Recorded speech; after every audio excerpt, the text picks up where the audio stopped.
In the fall of 2014, I visited Bard College for a class trip. I spent a large part of the morning in the campus center and a good chunk of the afternoon at Klein Blythewood. This particular detail is important because for the entirety of the time that I spent at Bard when I first came to visit, the only person of color that I saw and interacted with was Brian Mateo. Now, Brian and I sat together in Klein because I was visibly shook. I had just seen a member of the species, Caucasoidus womanus, with dreadlocks, walk barefoot through the hallway, and my poor Caribbean heart almost popped. And I looked to Brian and said, "Brian, where have all the black kids gone? Are they hibernating?" Brian looked at me and said, "Oh, Mark, I promise you, they are here. They're just probably in class."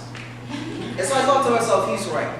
They all probably in Tabitha's class right now, but it was like 11:30, and I knew damn well Tabitha would rather be caught dead than teach a morning class. So here I was on the bus back to the city of Tins to figure out how I was going to survive a future of barefoot hipsters and trees. Fast forward 2 years later, and for the most part, I have survived. I've survived because when I was going through the god-awful hazing process of registering for classes in person, like it was the 1970s, I ran into Jane Duffstein. Jane said, "Are you Mark Williams?" And I said, "Yes." But internally, I was again shook because where I'm from, if a white woman knows your name before you know theirs, you done fucked up. But she said, "Kate Hardy, your admissions counselor, told me to reach out to you. And I would just like to say that as of this moment, you are an adopted member of the Biop family." Now, I didn't know what Biop was, so Jane literally stood with me in front of the entrance to the Biop office and introduced me to everyone that walked by. Now, I'm not a particularly religious man, but Black Jesus must have heard my prayers because the amount of melanin that Jane introduced me to within the span of 5 minutes was actually crazy.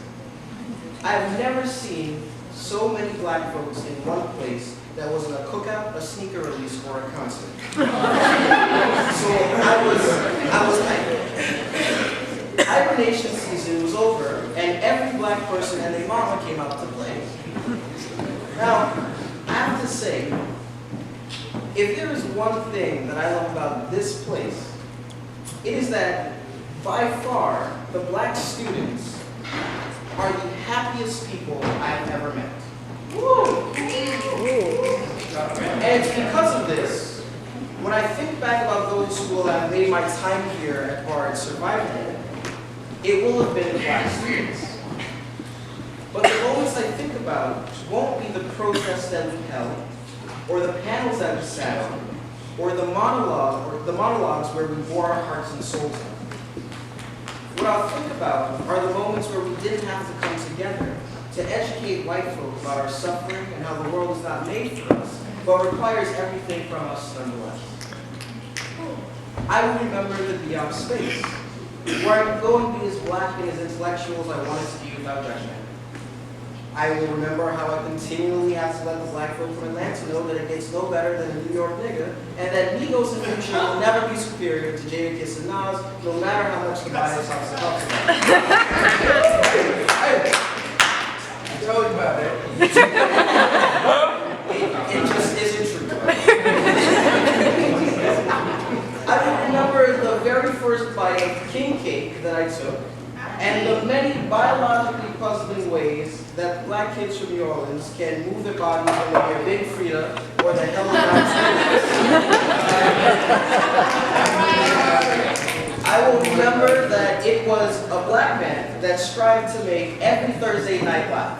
And he was from Brooklyn. Never forget that the Caribbean students blessed their stomach every semester with curry chicken, jerk chicken, rice and peas, and then had you whining with DJ Fiasco not too long after that.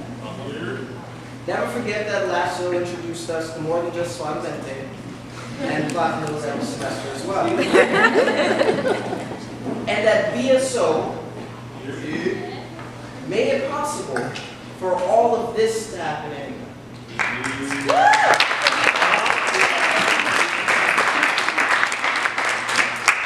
Remember the respective spaces that BAD and CWU created for our black and brown classmates, and also the spaces that black and brown faculty members opened up for us because they recognized the bullshit too.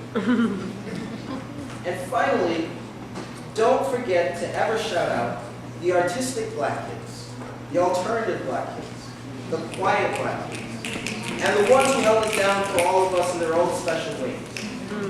You are appreciated and you are loved. So finally, everyone, I leave us with a dream that I have. It is a dream of a dark future, which is probably a very interesting way to end something that seems rather positive. But consider this. In a country where black bodies are shown without care in deplorable situations and used as talking points to help liberal white folks stay woke and racist white folks stay racist, a dark future is sometimes the only thing we can expect. But what if for just a moment, we all actually consider what a darker future could mean for us? For me, a darker future is one where black students don't have to work 3 times as hard as their more mediocre white counterparts just to be recognized and validated. Say it again. People in the back. For me, a darker future is one where black students don't have to work 3 times as hard as their more mediocre white counterparts just to be recognized and validated. A dark future is one where I don't have to go to drastic lengths to educate people about a particular kind of white terror. For me, a dark future is one where I don't have to simultaneously be the black teacher for the younger generation and hope for a black teacher from the older one. For me, a dark future is one where the people in this room and black members of this campus gain every bit of success that they have been striving for against all odds since the moment they stepped foot on this white earth. This is the darker future I want. This is the darker future I envision. And to be completely honest, it is the black and brown students of the Bard College campus that can make this future a reality. Thank you.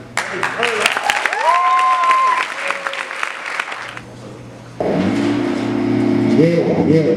So, self-love tape. Get down to band camp, search my name on the flyer, band camp, Google, it's right there for you. But, yes, we're gonna do something like this. Yeah. Right. Okay. It's out. Look, check. This one is for all of my guns that find it harder once you look at the sun. It's the time that we're living in, making it easy to swallow sours and wrong. We're trying to find us a better way. It's my generation is scatterbrained, distracted, but actually, society we live in hella strange. 22 going on 42 days. How much you gotta pay 42 days? The way the education system fucking this like a nigga from YouTube pay. Still have to live in the magazine with the over. Only to wake up in the room for this shit that smell like sulfur. Lately I've been feeling low, wondering why I suppose. To come to grips with dealing with the shit that I might come down alone. But if I die alone, at least I wanna learn to run myself. Smarter around myself, reading ain't good for my health. So I gotta learn it fast, and the money off the bat.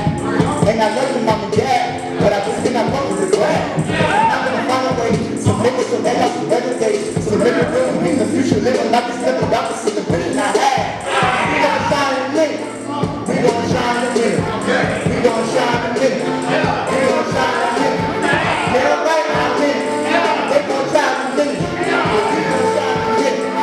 We gonna shine in what they say. Look up at the sky. Look up at the sky. And shine so you know you are. You shine so look. So, I want to slow this one down for y'all for the second verse. This one's for everybody in this room that's a black artist. Not only like, as an artist, they want to be artists, but they feel because their parents and friends and students put in that there's no future for it and all that bullshit and all that. This is the God. This was dedicated to a really, really good friend of mine back home. This was my boy Martinez. Let's go. Look, this one's for my pop back in the day with the fam who had their own dreams, but nobody really give a damn. So I wonder if there was an apology for going and getting a degree because it really seems down in his name. So all we want is just a little support, but they ain't giving none. Verbal abuse like every other day, like that's just really funny. Got beef in the back, even when it seems like they were going through that. They be like, who's gonna walk every time you begin with, man, this bullshit slap. They be laughing, just be sad. Who get the fuck out of the rights? Everybody treated like it's a joke until you play a future out their house. Until they watch me real TV show, until you went to saw that movie get out. But when it's coming to a dream with a clear the doubt, it's not existing now. This is for all of my niggas living with their family and they be stressing, acting like you can't dream, telling you that you can't be anyone that you want to be in the world. This is for out for the boys and girls, inside, outside, by every kind of every trouble, every fucking terror, because we gonna shine them in. We gonna shine them in. Damn right, I'm in it. They gonna try to finish. Then I spirit. We gonna shine them in.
I'm hanging halfway off a balcony, letting out that doubt in me. Drop the superficial, realize that the cloud ain't all it seems.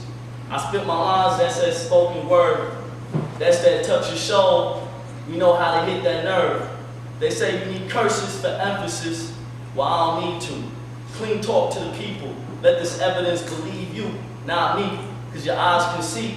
Don't let power deceive you. Life goes on, so I spit to a sequel. Endorsing more broke, pulling the weeds too. But pull some weed if you need to.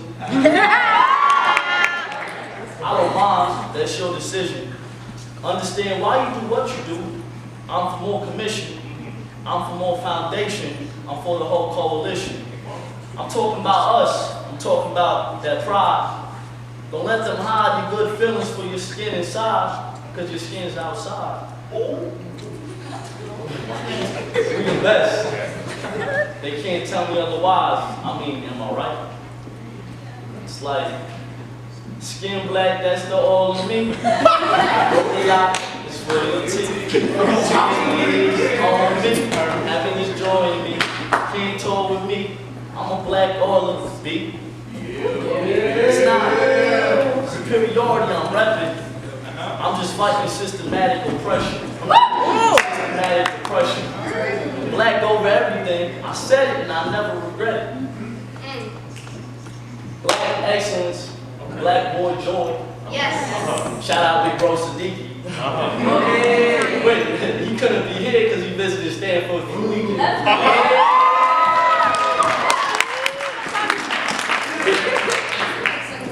It's getting cold and we losing leaves. Winter is here. But I don't want my family trees dying this year. So we gonna persevere. Cause we don't know the time. They trying to kill me. CPT, I'm gonna be late to die. Because the stakes are high. Can't let the racism fly no more. It's about time we settle the score. Understand that race is a concept made to divide the man and destroy the conscience. And I won't be content with this content because a con is a con and I ain't no convict. Shout out to Dred Scott. Black people freeing themselves, they gonna dread that. Of course. But I'ma be well. I learned from the dope, shout out how to be well. And if you don't know about her, well, you slacking. Don't wait till February to get your facts. These public schools don't even teach passion. This is a stream of conscious. I don't know if I'm right, but I hope that you enjoy these thoughts and beautiful performance that we have here tonight at Black History Month Gala.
Let's go, man.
I said that I could be the one and only.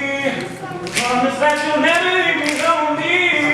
I just wanna be the one you need. I just wanna be the one who saves you. Sometimes I feel as if I don't deserve you. I cherish every moment that we share. I am in love again.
Raise me up to more than I can do.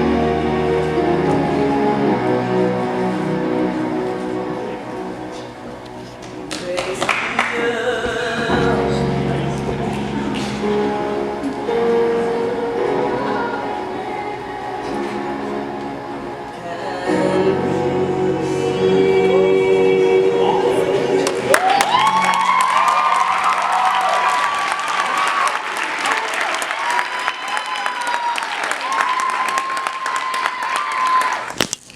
Thank you to the organizers for the wonderful event and for gathering us to celebrate the African diaspora and provide us a space to commemorate our love and strength.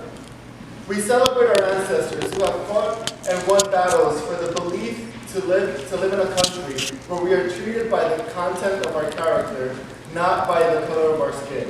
To receive equal education, healthcare, equal pay, you name it. Every human right enjoyed now has been a hard-won battle.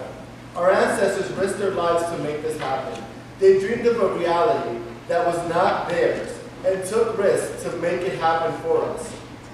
Since, for many of them, it was a dream not realized in their lifetime.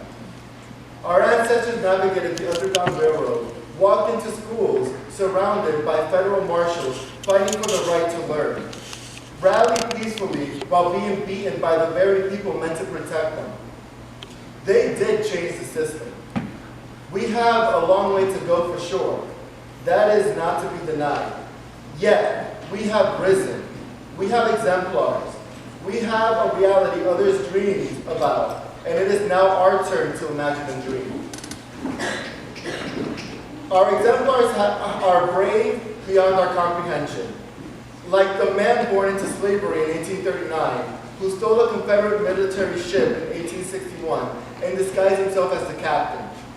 He learned the codes and hand signals from the secret code book of the ship that helped him bypass Confederate guard ships and rescued slaves and their families to escape to freedom.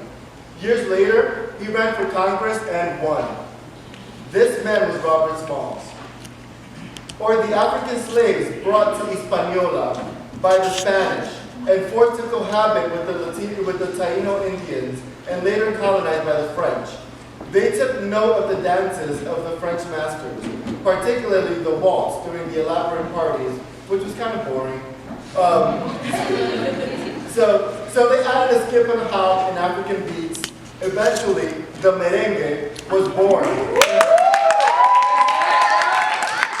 it becomes the national dance of the Dominican Republic. Right? Some of you have seen the dance at the ISO Culture Show, or maybe danced it yourself and turned up at a lasso party.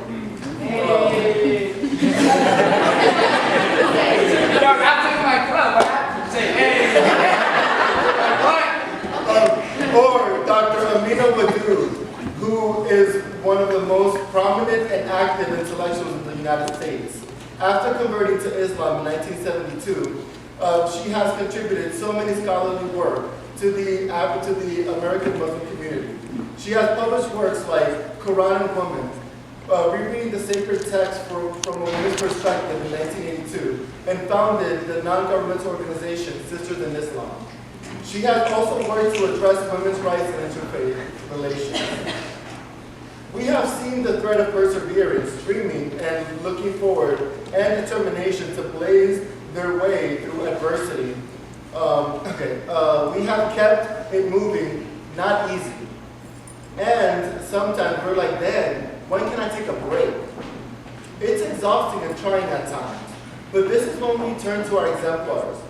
We are thousands of miles from where we began, and yes, we have many more to go. We have been prominent protagonists in many of the achievements of humankind. Despite efforts to whitewash us from our accomplishments, we make our presence known. And it is in these moments that we turn for inspiration. Like the Stonewall riots in the Greenwich Village of New York City that became the face of the lesbian, gay, bisexual, transgender, queer movement on June 28, 1969. It was the Black and Latino community that led the movement. Most importantly, It was Black transgender women who began the movement by standing up to police brutality of the LGBTQ community. One in particular was Marsha P. Johnson. Our history has not been a joyous one, but even in the most trying of times, we have risen. When we've been given lemons, we've made lemonade. Now you can possibly think I was going to get up here and I'm going to be right? Hold up. I'm not bursting out in an outfit, dancing around in a golden Floyd dress. We'll save that for later. But then what? We are still fighting equality, defending our rights for access to education, and in some cases, fighting for the basic human right of access to clean and potable water. The expression, "We stand on the shoulders of giants," holds true, and we need to do some heavy lifting here as well. We can choose to get discouraged by the setbacks that we see in the news, the cringe-worthy executive orders, the rise of violence. We can try to call for a timeout or leave the playground altogether. There's a level of privilege in doing that because our ancestors did not have that option. They had to fight for what they had. They had to demand. They had to make their presence known, or they didn't survive. We need to avoid complacency, apathy, and fear. Those three emotions are consistently stirred by the oppressor to give the illusion that continuing to expand and sustain a progressive platform of equity is futile. Being complacent with the status quo will not change the future for what's next, for our children and their children. Being apathetic doesn't disrupt the narrative. Being fearful diminishes creativity and guts to stand up for what you believe in. As Asaka Shakur once said, "It is our duty to fight for our freedom. It is our duty to win. We must love each other and support each other. We have nothing to lose but our chains."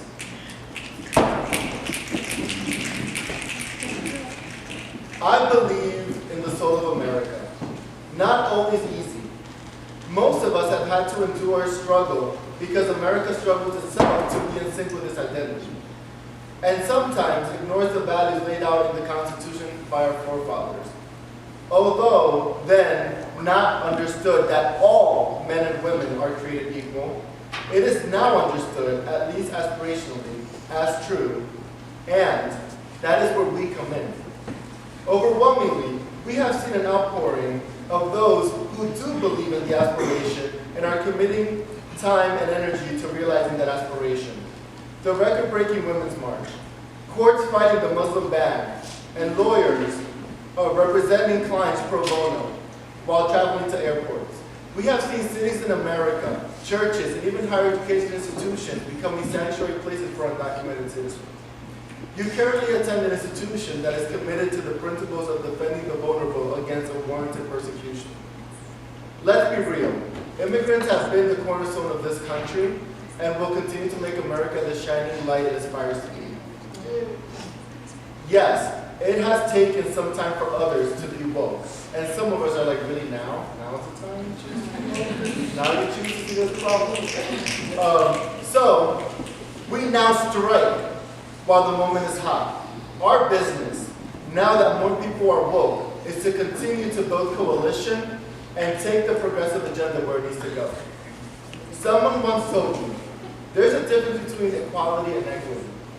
Equality is making sure everyone has a pair of shoes, and equity is making sure everyone has a pair of shoes that fits. Which brings me back to community and celebration. The African diaspora has so much strength because it is rich in diversity. The African diaspora is male, female, transgender, Christian, Muslim, Jewish, gay, lesbian, queer, able-bodied, and people with disabilities. The African diaspora is Black, white, Latino, Asian, African, European, Russian. In a world that constantly wants to divide, we know that human history tells us that we make gains when we are all in. Let's all celebrate in community, our village that helps us grow and stay young, to challenge. Black is beautiful. Being Black is powerful. Being black is excellence. Thank you. I just want to say thank you to all of the people and clubs who sponsored us, BAB, BOP Club, SAB, the